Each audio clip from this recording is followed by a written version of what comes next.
আগারগাঁওয়ের নির্বাচন ভবনের সামনে এই বিক্ষোভ জামায়াত সহ ৮ সমমনা ইসলামী দলের।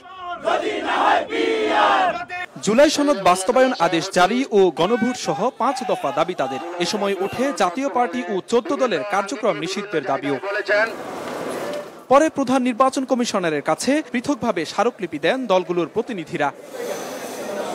স্মারকলিপি জমার পর জামায়াত নেতা আব্দুল হালিম জানান, জুলাই সনদ বাস্তবায়নে গণভোট দিতে হবে নভেম্বরেই। এছাড়া গণপ্রতিনিধিত্ব আদেশে আর কোনো পরিবর্তন চান না তারা। ৮টি দলের পক্ষ থেকে প্রধান নির্বাচন কমিশনের কাছে দাবি জানিয়েছি, জুলাই জাতীয় সনদের টেকসই আইনি ভিত্তির জন্য নভেম্বর মাসের মধ্যেই গণভোটের আয়োজন করতে হবে। ফেব্রুয়ারি মাসে জাতীয় নির্বাচন হোক। জুলাই চেতনার পরিপন্থী না ভোটের পক্ষে কেউ কাজ করলে জনগণ তাদের গ্রহণ করবে না দাবি করে তার অভিযোগ, নানা জায়গায় জামায়াতের নারী কর্মীদের উপর হামলা হচ্ছে। আমরা আশা করি জুলাই গণ অভ্যুত্থানের প্রেক্ষিত আমাদের নতুন বাংলাদেশ, সেখানে হায়ের পক্ষে দেশের জনগণ রায় দিবে।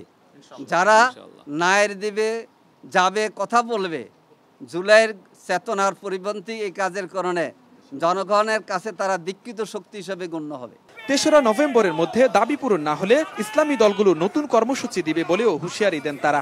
যে এই স্মারকলিপির পরে কয়েকদিন অপেক্ষা করে আগামী ৩ তারিখ আমাদের জাতীয় শীর্ষ নেতৃবৃন্দ বসে পর্যবেক্ষণপূর্বক নতুন কর্মসূচি দেবেন ইনশাআল্লাহ।